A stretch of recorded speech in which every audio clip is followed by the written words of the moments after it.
इस Urdu news board को ये शायद रजिस्टर्ड होगा है अभी नहीं है?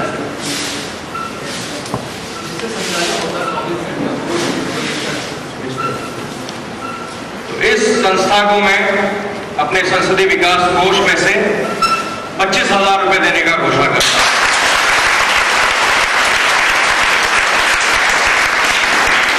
और आने वाले समय में ये जो क्विज कंपटीशन है ये डिस्ट्रिक्ट लेवल में हो, इंडिया के डिस्ट्रिक्ट के जो धुरंधर हो वो नेपाल में आवे, नेपाल के जो डिस्ट्रिक्ट लेवल के धुरंधर हैं वो नेपाल में, तो कभी नेपाल में किया जाए कभी इंडिया में किया जाए।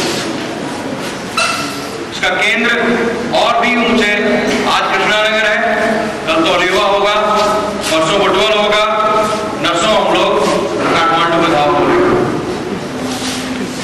एक नेशनल लेवल पे इसको डेवलप किया जाए और इंशाअल्लाह जब तक मैं सांसद रहा तब तक इस संस्था को मैं फीडिंग करता रहूंगा।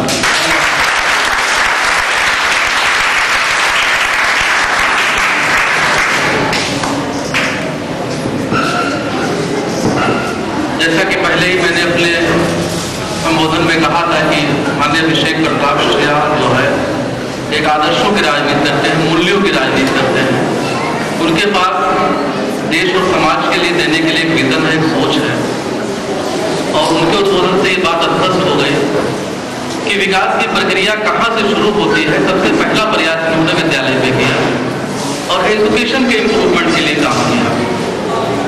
ये जो हमारे नेतृत्वकर्ता होते हैं, हमारे जो लीडर होते हैं, ये उनके अंदर के विजन को दर्शाता है कि वो प्रयास कहाँ से शुरू करते हैं। और इतने अच्छी जगह से आपने समाज को और देश को विकसित करने का जो प्रयास किया, हर साल वहाँ कम से कम 25 बच्चे आत्महत्या कर लेते हैं।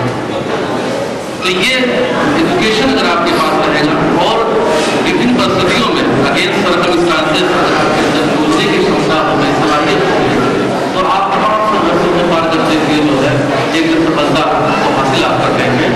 हमें कभी परेशानियों से घबराना नहीं चाहिए। हालात कभी बहुत सीधे साधे नहीं होते हैं, टेढ़े मेढ़े नहीं होते हैं। हमें कभी ये उम्मीद नहीं करना चाहिए कि हमारी नाव जो है नदी के किनारे ले जाएगी और हम उतर जाएंगे। कभी ऐसा भी हो सकता है कि आपको नदी में उतरना पड़े और तय से जो है नदी तक पहुँचना पड़े। इसके लिए आपको तैयार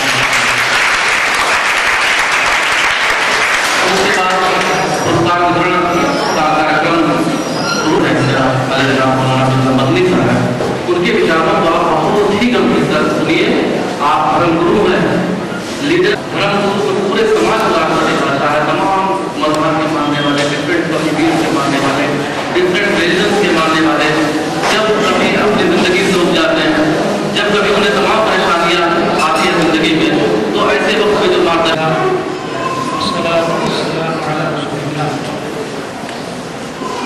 मंच पर बैठी हुई हमारी जानी मानी पर्सनालिटीज, टीचर्स, जज, हमारे चीफ गेस्ट और मेरे प्यारे बच्चों, मैं भी अपने आप को एक स्टूडेंट ही समझता हूँ। लोग मुझे कई तरीके से जानते हैं। कोई स्पीकर के ऐसे, जर्नलिस्ट के ऐसे से मुझे जानता है, कोई एक मस्जिद और मदरसे का मैनेजमेंट है। शिक्षा अगर ना हो तो आदमी अंधेरे में टामक कोयला मारता है, उसको रास्ता नहीं सुनता। लेकिन अगर किसी आदमी ने शिक्षा पाई है, एजुकेशन से उसका लगाव रहा है, एजुकेशन के मैदान में वो आगे बढ़ा है, तो फिर उसके लिए आगे की राहें खुल जाती हैं।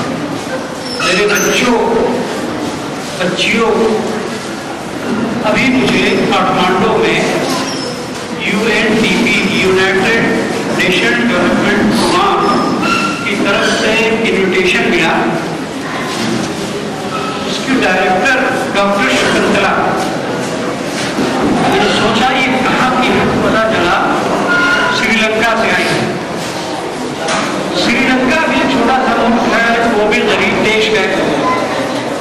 लेकिन यूएनडीपी की डायरेक्टर होकर के एक लेडी श्रीलंका से आई। क्यों?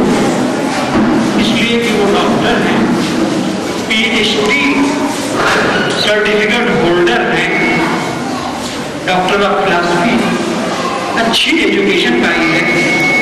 इसलिए यूएनओ जैसे बड़े ऑर्गेनाइजेशन ने उनको अपने साथ ले लिया। आपने देखा पड़ोसी मुल्क भारत में जहां से हमारे सारे बच्चे आए हैं, यहाँ के ex president doctor Abdul Kalam Zainuddin, doctor Abdul Kalam का नाम आप सबने सुना होगा। वो जहाँ भी जाते थे स्कूल के बच्चों से जरूर भेंट करते, मुलाकात करते थे, उनको अपनी बात बताते थे, उनसे उनकी बातें सुनते थे। अब्दुल कलाम साहब एक मछेरे के घर में बैठा, उनके बाप मल्लाह थे, मछली का शिकार समंदर में करते थे, घराना उनका गरीब था। उनके गांव में मछलियों की बू आती थी, बदबू फैली हुई थी। अब उस गांव में हो सकता है जा भी नहीं सकते। ऐसे गांव से एक बच्चा निकल करके, जो आप ही जैसा बच्चा कर रहा होगा, हिंदुस्तान में आकर आगे बढ़ते हुए वो मिसाइल बैठ कर गया। वो मिसाइल बनाया, हिंदुस्तान को ताकत दी, अपने देश को आगे बढ़ाया और फिर इंडिया जैसे बड़े मुल्क के प्रेसिडेंट बने। किस चीज ने बनाया? एजुकेशन ने बनाया। हमारे यहाँ आप खुद देखिए, अपने यहाँ हमारे माननीय जी तो हमारे बच्चे की तरह हैं, इनको किस चीज ने आगे बढ़ाया? बहुत होता तो इन्हें कहते कि भाई ये शाह परिवार के बड़े जमींदार हैं, पढ़ा लिखा, मेहनत की, इंजीनियर बने और आज वो कॉन्स्टिट्यूशन काउंसिल के मेंबर बने हुए हैं। ये इज्जत की बात है, हम सबके लिए गर्व की बात है। हम नहीं जानते कल इसमें से कौन सा बच्चा, कौन सी बच्ची रामवरण यादव बन जाएगा, नहीं जानते। रामवरण यादव जी हो सकता है कि अपने पिताजी के साथ भैंस चराते रहे, पिताजी के साथ हो सकता है कि भैंस चराते रहे, लेकिन पढ़ा, वो भी डॉक्टर थे। और आज हमारे इस देश के प्रेसिडेंट किस चीज ने बढ़ाया? एजुकेशन ने बढ़ाया। इसलिए मेरे प्यारे बच्चों, आप एजुकेशन की लाइन में अपने स्कूल का सबसे अच्छा बच्चा बनने की हर स्टूडेंट कोशिश करें, हर छात्र अपने आप, हर छात्र अपने आप अपने स्कूल का और फिर अपने गांव का और फिर अपने जिला का और फिर अपने कंट्री का और फिर वर्ल्ड लेवल पे, इंटरनेशनल लेवल पे अपने आप आगे बढ़ाने की हिम्मत रखें। और कोई बच्चा या बच्ची कभी ये ना सोचे कि हम कार से चलेंगे, गाड़ी पर बैठेंगे। हमेशा जहन में ये रहे, जहन इतना ऊंचा होना चाहिए, दिमाग इतनी बुलंदी में होना चाहिए कि हम हवाई जहाज से चलेंगे। उसका फायदा ये होगा कि कोशिश करते करते अगर हवाई जहाज ना भी मिला तो कार तो मिल ही जाएगी।